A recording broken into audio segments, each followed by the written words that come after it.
Well, shall we go ahead and get started? Sounds great. All right. Well, I'd like to welcome everyone to Emotional Intelligence, what it means and why it matters. My name is Cheryl Constantino, and I am happy to introduce Denette Suddeth, who is the CEO and founder of Suddeth Incorporated. She is a certified executive coach. I've known Denette for over 10 years now. When we became acquainted, when she worked with an associate advisor on some college planning for her family.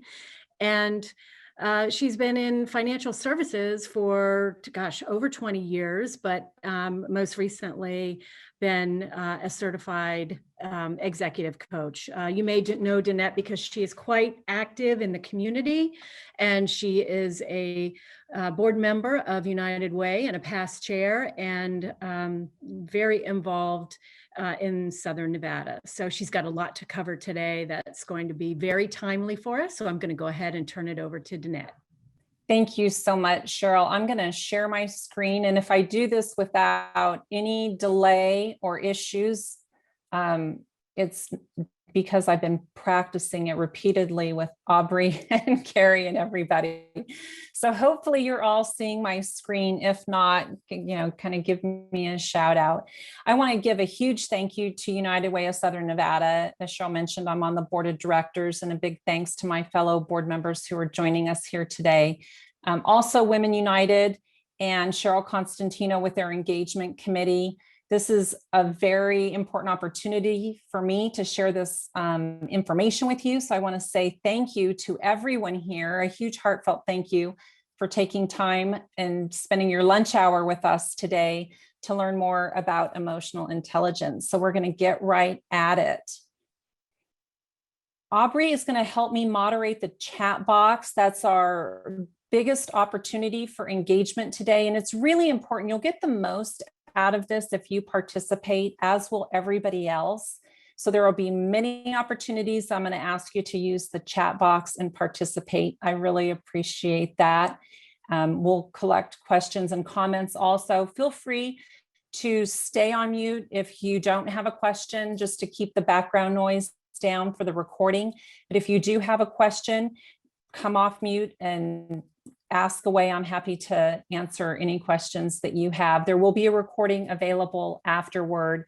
And then at the very end, Aubrey's going to help me by pasting a link into the chat box for a free emotional intelligence quick tips guide. And also there will be a link to my website if you want to schedule a free consultation. I'm happy to do so. So thanks again. Cheryl gave quite a bit of my background, so I'm not going to spend a ton of time on this slide. I'm a certified executive coach and consultant. I did work in the financial services industry for over 20 years, and I've lived in Las Vegas, a proud Las Vegas resident for over 46 years. I'm a daughter, sister, mother, stepmom, aunt, wife, business owner, cancer survivor, friend, and nonprofit board member. And I'm mentioning all those roles not to make it about me, but what I'd really like you to do is think about which of those roles you want to focus on today. It may be your job, it may not be, it may be another relationship where you feel like this will be the opportunity to make some improvements in that relationship. And then here's a little bit about me at the end. There's my family picture. I'm an avid ATV rider. I love to travel, and I'm a dog owner. The two dogs in that picture there have now switched size proportions. The white puppy pictured is now bigger than my Irish doodle in the background. So she weighs over 40 pounds already, and she's not even 6 months yet. So I love my puppies. Okay, our topic today is emotional intelligence, what it means and why it matters. So I'm just going to ask you to think about if you've had an emotional experience in the last 24 hours, put your thumbs up if you know how to use the reaction button. I'm going to ask Aubrey to help me moderate that, because with me sharing my screen, I don't really get to see visually everybody participating. So realistically, we all have had an emotional experience in the last 24 hours. It's how we're hardwired. And so that's why this is important today. We're going to do a great exercise that will show you how you experience and impact those who experience you around emotions. Generally, I don't like to use acronyms, but I've got a lot to cover today. So I'm going to use EI as the shorthand for emotional intelligence. So hopefully that's okay with everybody. These are just a few headlines that I'm sharing about why it matters. I gathered these with just a quick search, Google search on emotional intelligence. And this is increasing every day. It's extremely important for companies and their profitability. It's very relevant for employee morale and engagement. But for you today, it can make a difference in whether or not you're promoted and if you get to have success in your current role as much as your future roles. So emotional intelligence has become an essential skill. So what I'd like you to do now, just to make sure I've got everybody engaging in the chat box, I'd like you to type in what percent of star performance do you think is attributed to emotional intelligence? 25%, 38, 67, or 85. So I'm going to watch the chat box here real quick. 85, 25, 67, 85, 67. I've got some people here really smart, I can tell.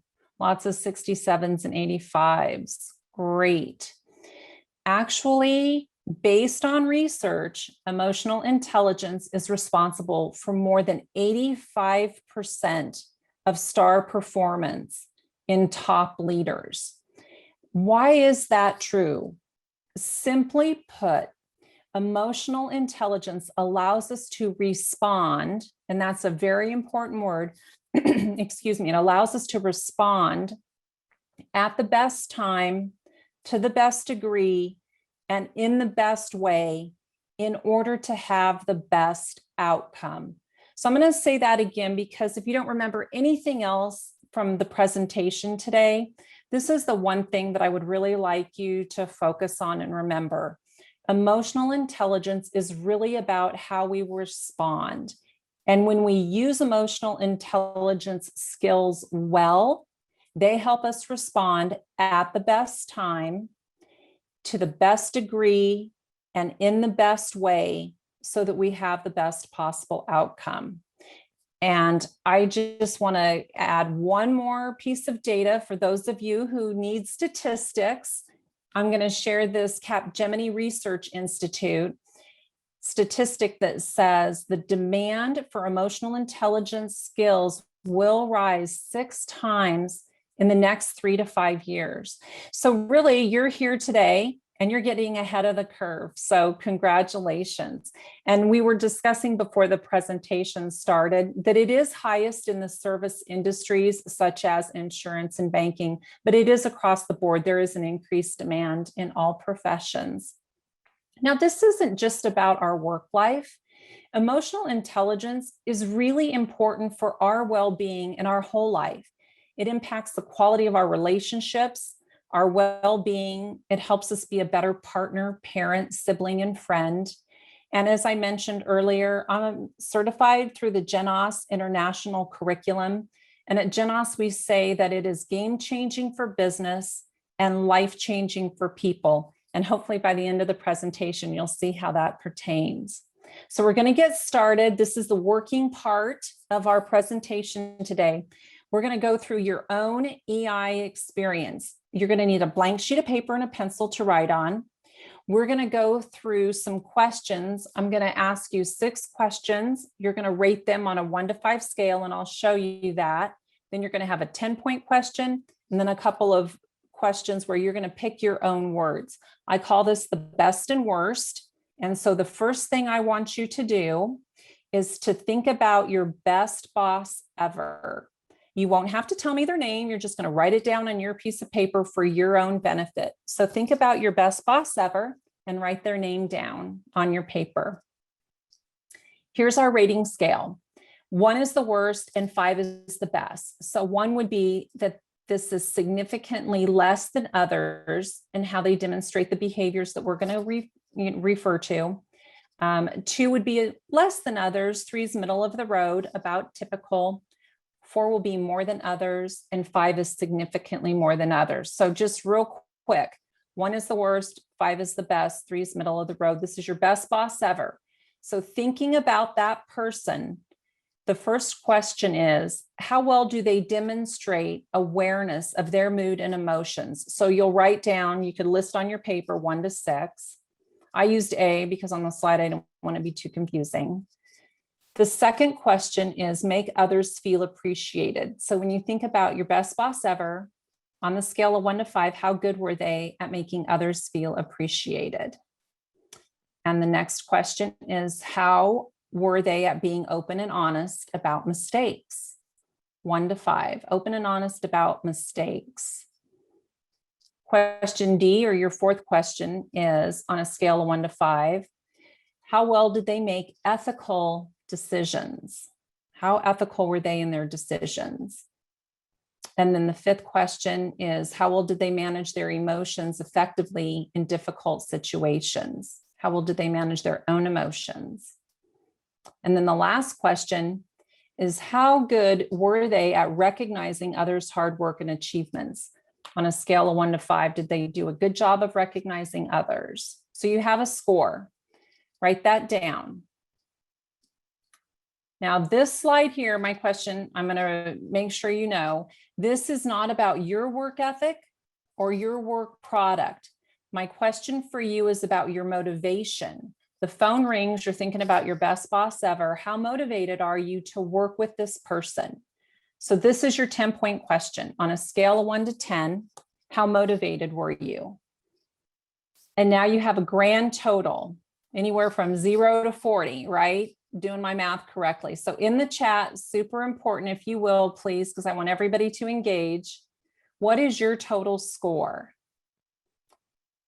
34. Thanks, Wendy. And welcome to the presentation, fellow executive coach here in Las Vegas. 37, 35, 34, 33, 45. Great. Somebody didn't follow my scale, but I love it. 33. Okay, so pretty much everybody is at least in the 20s. Some are full 100% success, and I'm very impressed by some of these scores. Thank you very much. Now, this is the word part of the exercise. Thanks, Krista, everybody for participating. In the chat window, by the way, when I did that exercise, mine was 28. When I thought of my best boss, I came up with a 28. How would you describe that person? So on your own piece of paper, write down at least 3 words on how you would describe that person.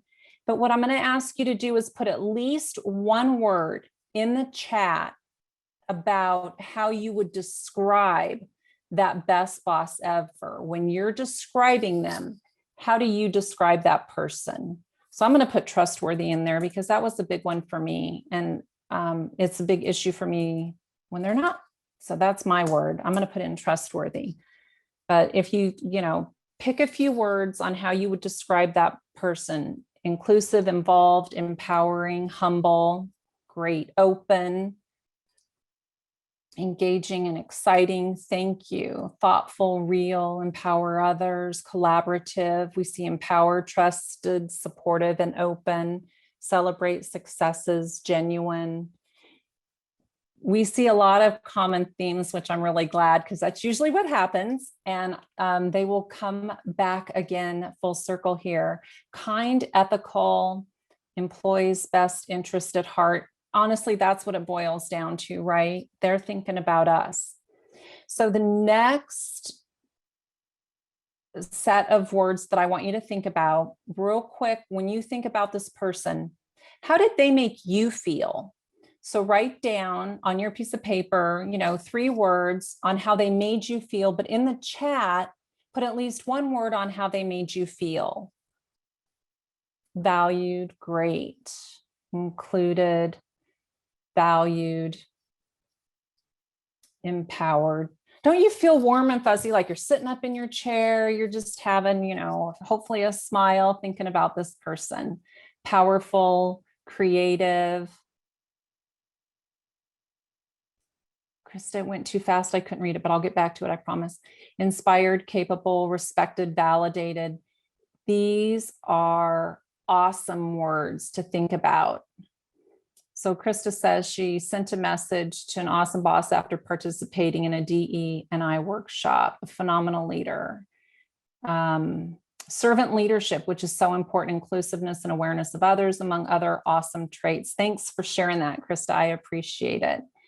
And Irene, this is another really important one. They see our potential, right? They see in us things that we don't necessarily see in ourselves. Okay, thank you so much. Now, this is possibly the most powerful part of the whole hour we're going to spend together. In the chat, how many years ago did you work with this person? So you didn't know what our exercise was going to be. I asked you to think of your best boss ever. A name came to mind. You put it on your paper. You've spent the last 7 minutes going through that exercise. In the chat, how many years ago did you work with this person? Becky, 20, thank you. 12, 25, 6, 11, 20, 30. So here's what I want you to take away from this. Today, you are having that same impact on somebody potentially who 30 years from now may be remembering you. So this is the intentionality and your ability to respond on how you want to show up for people. So this is why emotional intelligence matters. The first part of the exercise was the quantitative part. I asked you to rate people and you gave them a score. Didn't hesitate. Piece of cake, right? And then I asked you to use a qualitative part of the exercise and describe people. Again, piece of cake. People came up with words really easily. Now then, you know what the drill is. We did this for our best. I told you it was going to be a best and worst situation. Think about your worst boss ever. You're not going to share their name with us. Put it on your piece of paper, write down their name. We're going to use the same 1 to 5 rating system, 1 the worst, 5 the best. And we're going to go through these questions one more time. So the first question is demonstrate awareness of their mood and emotions. So when you're thinking about your worst boss ever, how good were they at demonstrating awareness of their moods and emotions? And the second question is, how effective were they at making others feel appreciated? 1 being significantly less than others, 3 would be typical, 5 would be significantly more than others. And C is open and honest about their mistakes on a scale of 1 to 5. Yes, you can use a 0, of course. Thank you for asking. I always get that question, Wendy. Congratulations. Thank you. Make ethical decisions on a scale of 1 to 5. How often do you feel like they're making ethical decisions? And then our 5th question, manage their emotions effectively in difficult situations. And who hasn't been in difficult situations recently, right? And then our last question for this exercise is recognize others' hard work and achievement on a scale of 1 to 5. So now you've got your score for that. If you remember, I am asking you to think about your motivation, not your work ethic and not your work product, but from a discretionary effort. Now, I picked this picture because I don't like the snow. I don't like the winter. And this just makes me feel, cold and miserable. But I would like you to, on a scale of 1 to 10, think about your worst boss ever. You're going to add those 2 numbers together and you have a grand total now. So just as before, in the chat window, please share your total score. 14, 10, 15, 12, 9, 10. You guys are very generous. 10, 2, 12, 8, 9, 11, 5, 7. Yeah. When I did this, mine was 8 for my worst boss ever. Usually they fall, somewhere high single digits to less than 20. Just to give you a range of how this exercise usually comes out with the numbers. So again, thinking about your worst boss ever in the chat, could you please put in a word? You can put a few words down on your paper if you like, of how you would describe your worst boss ever. How would you describe them? Voldemort. robotic, narcissistic, dismissive, tacky, unavailable, unhappy, cruel, unengaged, disrespectful, arrogant. All these words are very typical. This is insecure, self-absorbed, all of the above, absolutely disrespected, volatile, perfect. Thank you all for participating. This is where we really learn a lot, and scary sometimes they are. And selfish is another really good one, Misha. So when you think about them, how do they make you feel? How does that worst boss make you feel? Write a few words down on your paper under their name. And then if you would please put in the chat box, just 1 or 2 words on how they made you feel. Sick, on the edge, small, insignificant, uncomfortable, stressed out, not enough, exhausted, anxious, pissed off. I agree. High anxiety, frustrated, dirty like you need a shower. I know that feeling too. I've said that after leaving meetings with some people. Uncomfortable, let's see here, disgusted, overwhelmed, frustrated. You can see quite a difference in our experiences, right? Irene, she made me doubt my gifts. And that is so true. They make us question our own self-esteem, self-image, self-worth, and undermine our confidence, don't they? So I'm going to show you, we're going to go through, thank you all so much for participating with that. I really do appreciate it. And hopefully after that exercise, you understand why this matters to us, because we're affecting people every day. So I'm going to share with you real quickly the neuroscience of emotions.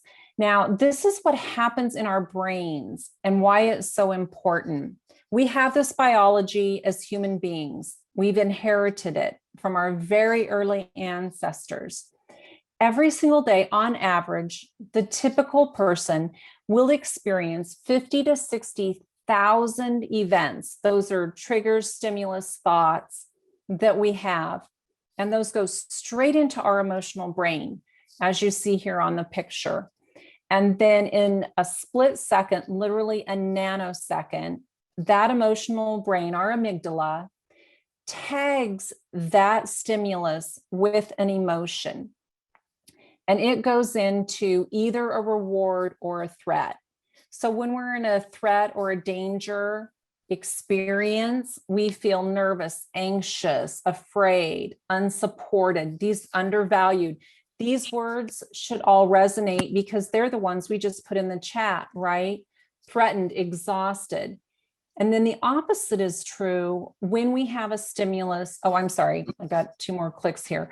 What happens in our thinking brain is that makes us disengaged. We feel closed down and evasive. Now, when it goes into reward, the opposite happens. We feel valued. We feel like we're intelligent and smart, right? We're not questioning ourselves. We're confident. We feel appreciated. We're happy. We feel respected.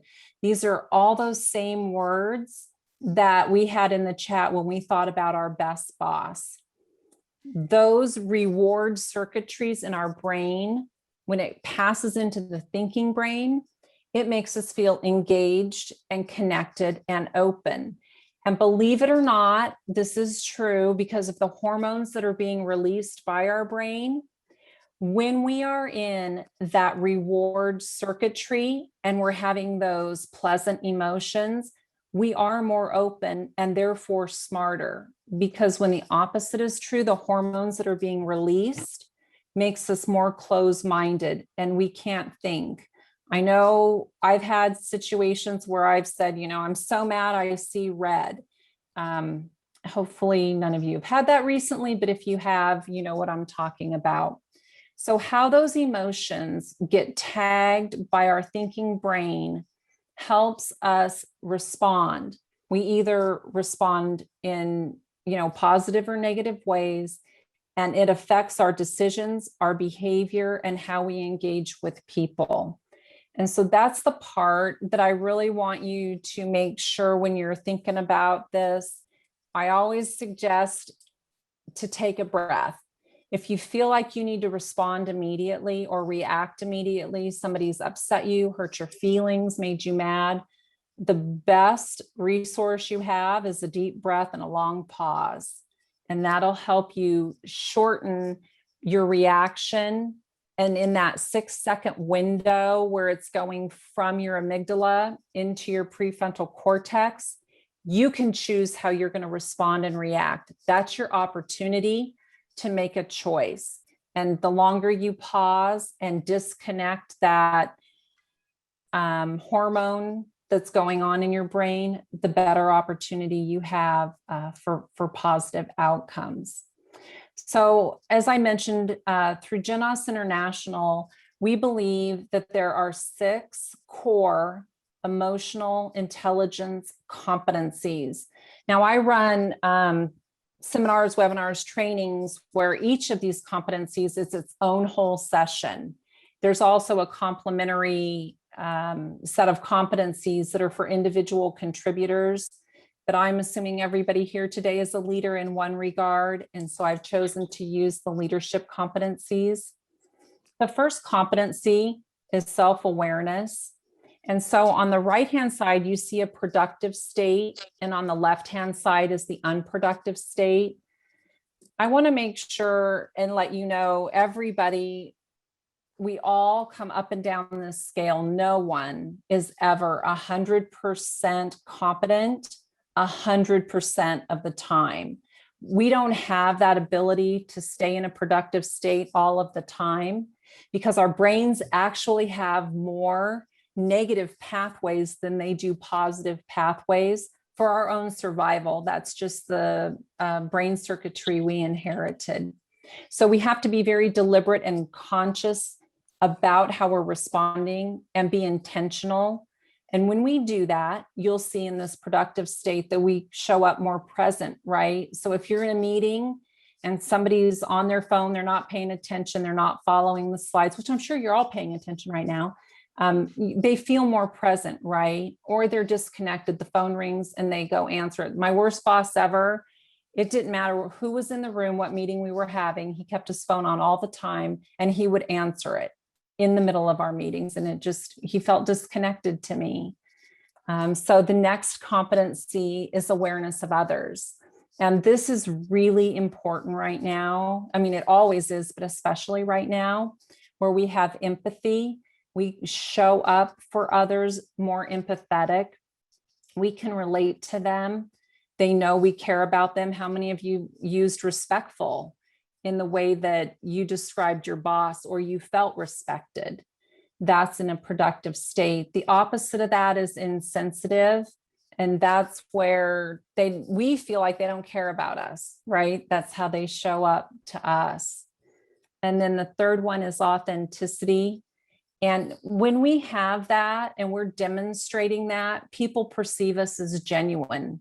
They know that we care about them. And like we mentioned before, we have their best interests at heart.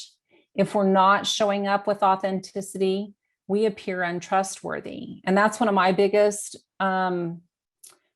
issues with people, from a good boss, bad boss, is if they're not trustworthy, that's a deal breaker for me. I mentioned that when I was writing into the chat. Emotional reasoning, that's where our ethical decisions reside. So in the 6 questions that you answered about your best boss and your worst boss, they were demonstrating these 6 competencies.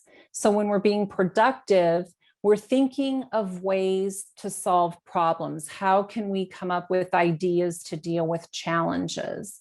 That's our thinking brain working in a productive state.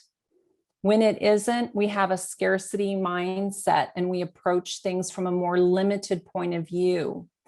If you work with people who you feel are winner takes all, they lack good emotional reasoning oftentimes. Self-management, this is so important. And right now, more than ever, every presentation I'm doing, everyone I talk to, I really, really encourage you to take time for yourself And the analogy I use here is when we get on the airplanes, which we're all going to be able to do again, hopefully very soon, the flight attendant will tell you to put your mask on yourself first, right, before you take care of the people with you. And that's how we build resilience. So when you're thinking about being there for your family members, all those other roles that I mentioned at the beginning, the best way to do that is make sure you're taking time for yourself and tending to what you need most. That helps our resilience. And when we don't, what happens, right? We're more temperamental. We snap at the kids, we yell at our husband, we, get short and don't answer a coworker in the friendliest tone possible, hang up the phone quicker than maybe we should have without saying goodbye nicely. So that's really the ability to be resilient and present for people in a way we need to be, depends on us taking care of ourselves. And then the last one, which is often the most important from a leadership perspective, is the ability to inspire performance. Because after all, if we're a leader, our measurement of value is on how we inspire others, because we're not doing all the work ourselves anymore. We have to count on other people. So if you are in a productive state, you're empowering them. And that's so important if they feel trusted and able to do their job well. If they don't, then they're indifferent. You're not going to get that discretionary effort, right? Their motivation is going to be down in that 0 to 0 range. Now, oftentimes when I give this presentation, a lot of people will say, well, it doesn't matter who my boss is, I give the same effort. And you very well may give the same effort, but you're not equally motivated, would be my suggestion on that if you were challenged by that particular question. So I'm going to use this as a quick tip. And at the end, you'll get a link that you can click and download it from my website. But this is one of the areas that I give you an action plan, right now, today, if you wanted to start improving your own emotional intelligence, you can use this as a self-check tool. Keep it handy on your desk or next to you. And at least once a day, if you have a recurring meeting or before lunch and after lunch, however your day shakes out, check yourself and look at this and say, how am I behaving right now? What state am I demonstrating? And pick any one or all of those competencies where you want to check yourself. And that'll just really increase your awareness. As you go through the week, see if you're having more checks on the productive side than on the unproductive side. It's just a way to kind of help increase your own awareness. Now, this next slide, I'm starting with the unpleasant emotions because I like to end on a positive note. So I'm going to finish with the pleasant ones. But this is what happens. We've kind of got a below the surface and above the surface going on. If you think about when you feel uncertain about things, I'm going to use a Brene Brown quote because I'm a huge Brene Brown fan. We make up a story, right? We make assumptions. So the story I tell myself in my head, she uses that a lot. When we are stressed and feeling uncertain, we're not going to necessarily ask all the right questions or assume positive intent. Oftentimes the assumptions we make are negative. If we're feeling stressed, the behavior that people will see from us is aggressive. We'll be short-tempered. We won't listen to everything they have to say. We may jump down their throats. If you have kids who don't want to do their homework, this may come to mind. If we're anxious or we have a lot of anxiety, we're going to be more reactive. We won't listen. We're just going to tell people to get things done. And if you find yourself using the expression, because I said so, that might be a sign.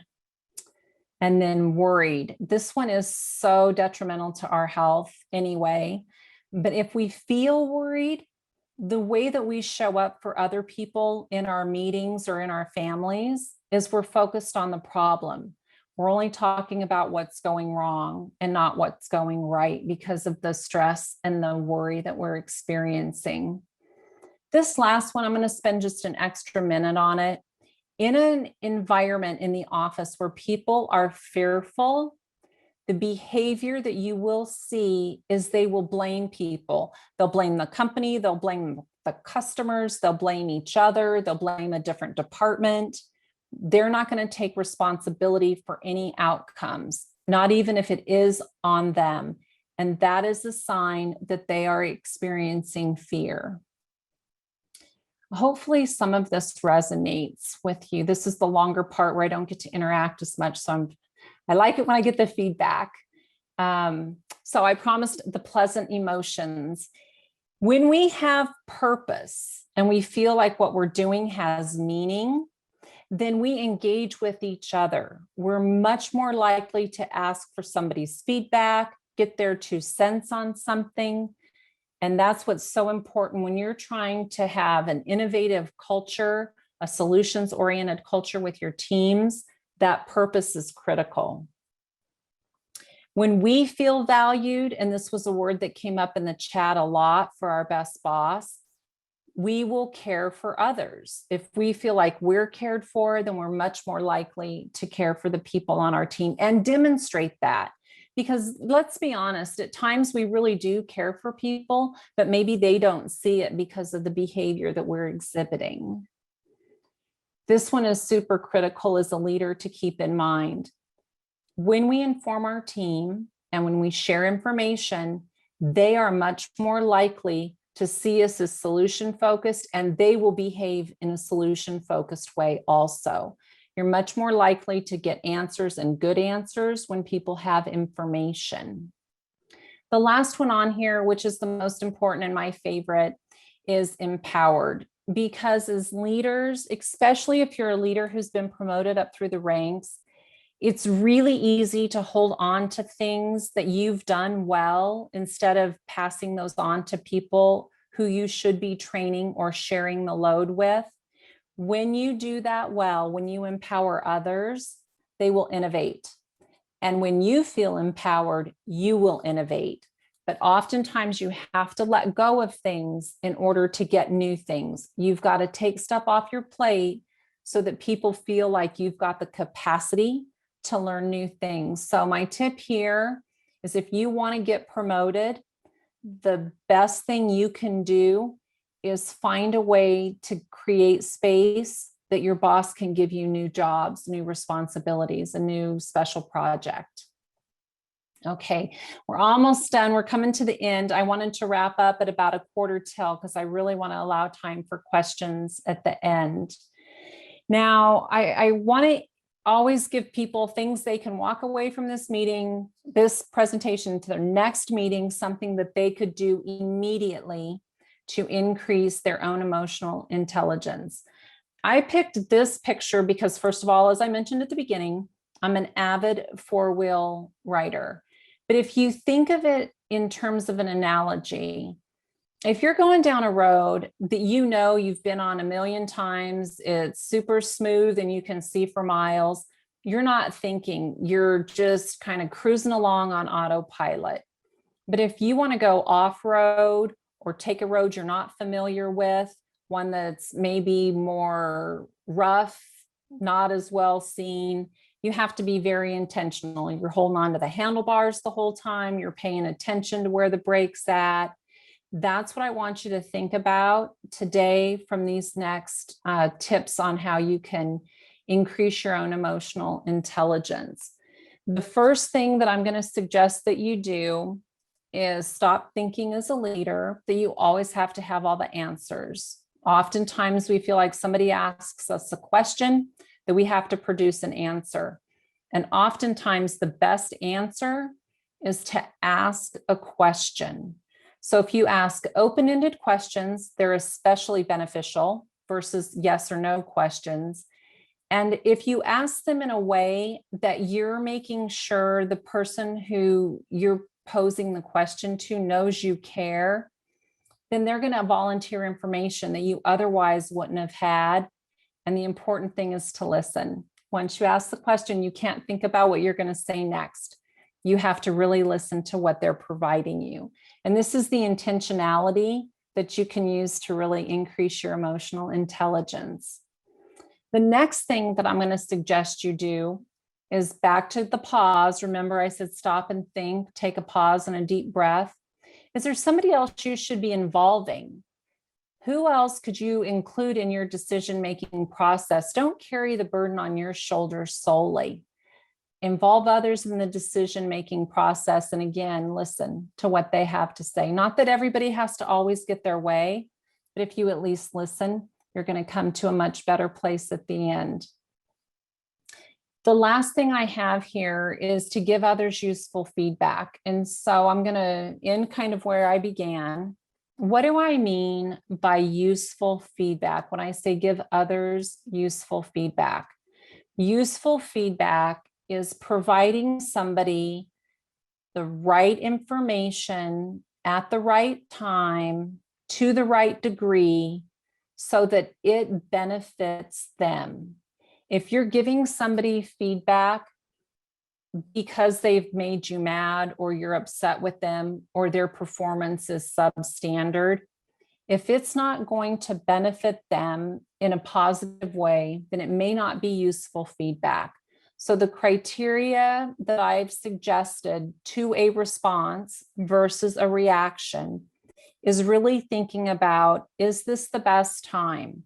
Oftentimes that feedback should be given immediately, but if you're in a negative or threatened state, take a pause. It really will help you if you can be clear-headed to give them feedback when you're in a calmer state of mind.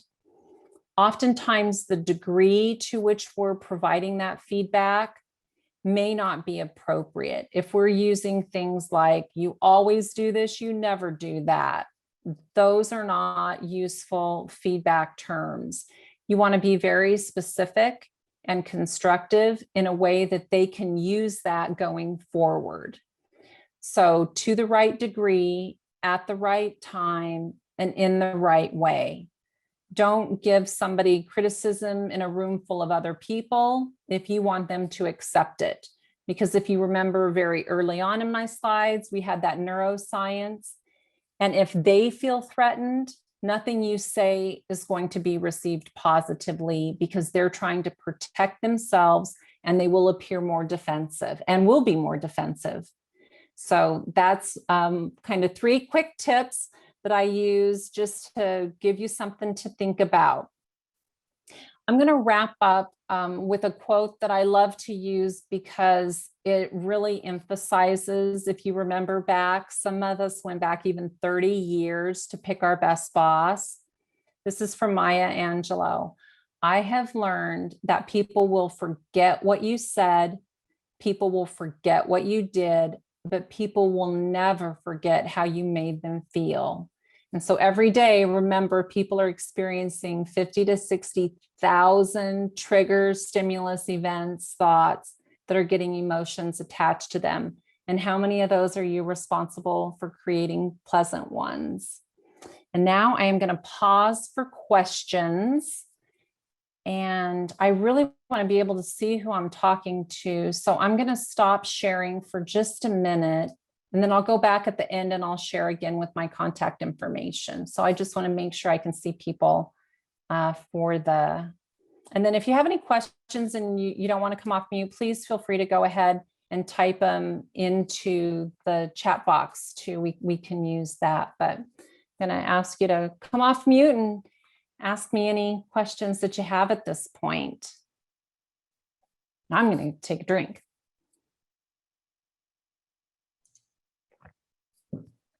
Hi, Denette. I'll go. My name's Joyce. Nice to meet you. Hi, Joyce. Thank you for being here. Nice to meet you. I appreciate it. Yes, that was a lovely presentation. And I wish literally every organization could have this tool. And I think based on that, right, it brought up a lot of emotions, feelings, all of that, the good, the bad. But I think what I've noticed too is that gap that you're talking about, right, in organizations. And now we're seeing it, right? And from a team member, employee stand of view, right? We all just shared, we've had a bad boss, we've had a horrible person that we've had to work for. And my interpretation has always been that either you tolerate it, right? You have to be there, you put your head down, you continue to work, right? It doesn't matter, you continue to stay motivated. you find it intrinsically, I believe. Or, right, you can go and speak to a mentor, you can go to human resources, or ideally, right, you can have that difficult conversation with that boss and say, hey, we're not seeing, the same way. This is how I'm being feel, or this is how I feel. But I'm just curious, like maybe your vision, like how do you see us moving forward? How do we close that gap and really empower, folks to basically feel confident that they can stay where they're at. They don't have to move. They don't have to relocate, because it seems like that's the end all is always, gosh, I got to move, right? I got to be in a different soil because I'm not growing and I'm not feeling that watering. So I'm just curious because you have so much insight on all of this. Like, how do we close that gap and help, other organizations and other leaders to become emotionally intelligent and see that in themselves? That's such a great question, Joyce. Thank you so much for asking it. There's a couple of things that I would suggest to do right off the bat. It's always more helpful rather than less helpful, more helpful to assume positive intent. And sometimes that does take intentionality, right? They meant to piss me off, right? That guy on the road that just cut me off, his whole mission for the day was to irritate me. So if you start from a mindset of you assume positive intent, then what questions could you ask your boss or that person where you feel like you've got the gap to understand maybe where they're coming from? And maybe you don't ask them that question. Maybe it's a question you ask yourself about them. And then have the conversation in a non-judgmental way.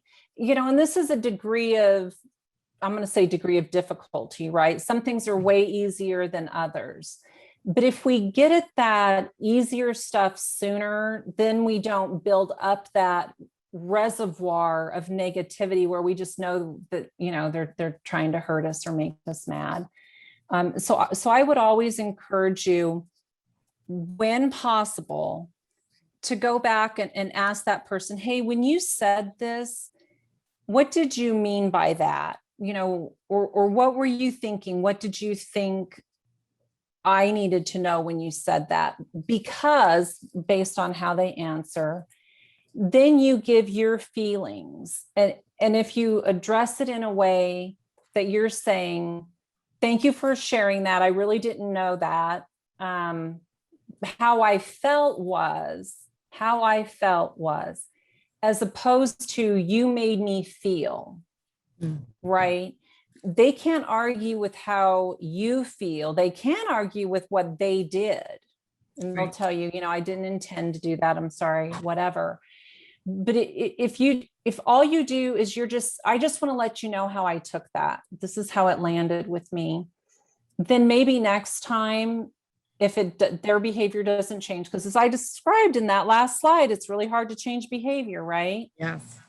At least you've established a communication channel where you can go back and say, hey, you did that again. Remember, it really bothers me when you use that expression. Could you do this instead?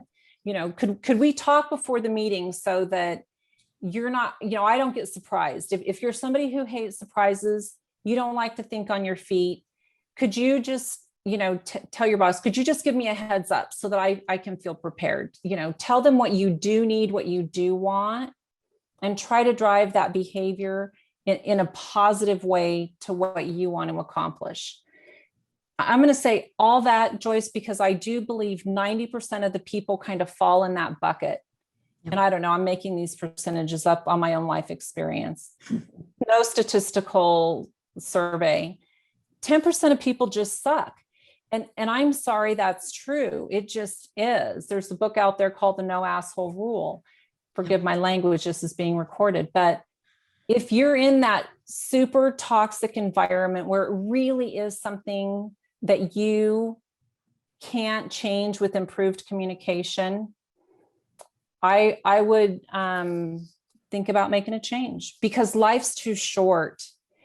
And I can just tell you from my own experience, it will have an effect on you that you don't see until you're outside of it. When you're in the weeds every day, it's like wait, that's not me. You know, the person that showed up in the door at the office isn't the person that left the door at my house. And I'm not advocating change for the sake of change. I'm saying be deliberate. There's tools that you can use to make a really good strategic career move. And maybe it's in your company, right? I love sports. You're not going to win the game on defense, right? You've got to be able to play offense. Thank you. Does that help? Yes. I'm very happy where I'm at currently, just to know. Yes. Well, I appreciate you asking the question because we all have friends in that boat, right? If it's not us, it's our friends. Yeah. And family and, we wear multiple roles. So those are great takeaways. So thank you very much. But I'll tell you, and this is just as a leader, right? The higher up people go, they get in these echo chambers where people are afraid to tell them the truth. They get less and less feedback. And they need it more and more. So it's unfortunately negatively correlated. So if you work with somebody who has an ounce of ability to really make change and care about how they're impacting others, give them the feedback in a way that they can receive it positively and change their behavior. Just because they're a leader doesn't mean they shouldn't get that feedback. Thanks. Thank you. Thanks. Anybody else have a question? I had a quick question. When we were looking at the 6 leadership competencies, and you mentioned we're not always competent in each one of them 100% of the time. What would your advice be in ways to recover, like a slip up? If you're in a meeting or something and you disengage, or maybe you yell at someone, or something like that. How would you recover so that you don't lose their trust and make them feel a certain type of way that day? That's such a great question, Erica, because we all make mistakes, and so I always say, okay, so if somebody does that, what would you want them to do, right? If you think about that, what would you want somebody to do? And for me, that answer is, I just want them to own it, right? Like just say, hey, I'm sorry. I really did not mean to say that. I had no idea that was going to hurt your feelings. I wasn't thinking. Whatever the reason is, own it, apologize. What I will say, and this is super important, if it is a tendency, a constant behavior, whether it's yours or somebody else, I'd probably give you different advice. But for me personally, my suggestion is I have an accountability partner. I have somebody who I can pick up the phone and I can say, I really need you to tell me if I'm being a B word right now. And it has to be somebody who would be honest with you and say, yeah, you may not want to respond that way. You're kind of out there on that. Yeah, you're taking it too personal. So just own it, apologize. And then on the other end of that, more than ever, give people grace, right? Like, hey, I know you did not mean to say that out loud, but in this environment, maybe that's not the best expression to use anymore. Like, do you know the origin of that? I could give you so many things that are everyday culture sentences that people use, that if they really knew where it came from, they wouldn't say it, right? So I'm just saying, if there is a one-off situation, give people grace. If it's you, apologize. If it's kind of repeated behavior, get an accountability partner. Does that help? It does. Yes. Thank you. Great. Thank you. Anybody else have a question? Got a few more minutes. It looks like Nikki has a question. Great. Thanks. Hi, Nikki. Hi, thank you so much. This has been such a wonderful presentation, and I feel lucky that my workplace culture is already very healthy. So I feel very, very grateful for that. But I do find that because we're still meeting completely remotely, that there is not the same kind of camaraderie or rapport. And I feel that a lot of the things you've talked about are also great ways of building rapport, even like in a regular hour-long team meeting, all hands type, weekly situation. I was wondering if there is like a small little exercise or icebreaker that you might recommend for a team to kind of put everyone in that frame as they start a meeting. Yeah, that's a really valid point. And I think that we've seen that with the schools too, right? Where if kind of almost the only thing worse than everybody being remote is not everybody being remote, where you've got some people in person and some people remote. So you have a disconnect between that experience and it isn't consistent. One of the things that I used very early on at the beginning of the pandemic, when my whole team went remote, I increased the one-on-one contact. So I would call those intentional, unscripted conversations. So I know you asked at the beginning of a meeting, but the one thing I would encourage you to do is try to have more virtual water cooler engagement. One of the things, because I'm on a lot of Zoom webinars, if the functionality is turned on where, and I think it is for this, like if you look at your participants and you click on the arrow, it shows you all the people to the right-hand side.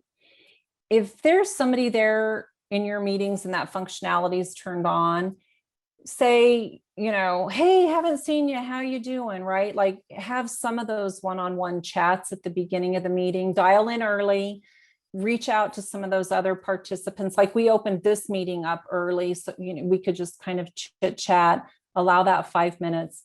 And then just and it depends on the number of people, right? If it's 10 people, that's one exercise versus if it's 100 people. But have everybody, pick one thing. Hey, what's the last thing you binge watched, or some totally random thing. If you guys were going to make a cocktail this weekend, what would it be? Pick something fun. And I got to where I was having a hard time coming up with different ideas because this was a daily check-in I was doing with everybody. But I would just, and then, if you can't come up with something, have, rotate the responsibility.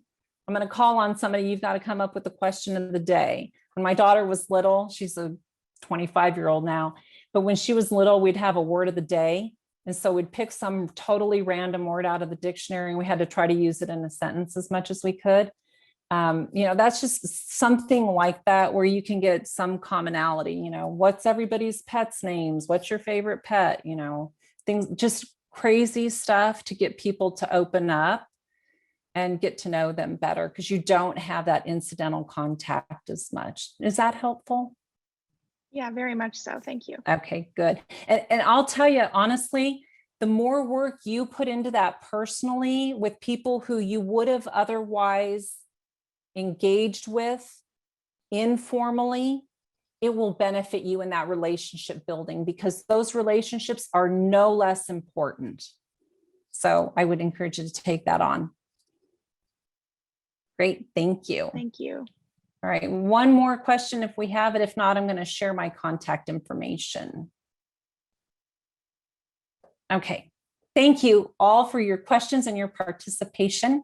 I'm going to go back to sharing my screen. And then when I click into my presentation, if I did it right, you'll see my contact information. Okay, here's my contact information. I'm going to ask Aubrey to please paste into the chat the links for the free quick tips guide and my scheduler so that if you want to reach out, please feel free. I'm happy to schedule a one-on-one with you if you want to discuss your emotional intelligence journey, the assessments, anything that we can do. That's my email, my phone number, and my website. A huge thank you again to everybody who was here today. Women United, Cheryl, your engagement committee, and United Way of Southern Nevada. So thank you all very much. I really appreciate it. Thank you so much. Thank you, everybody, for joining today. Thank you, Denette. Thank you. Thank you. Thanks.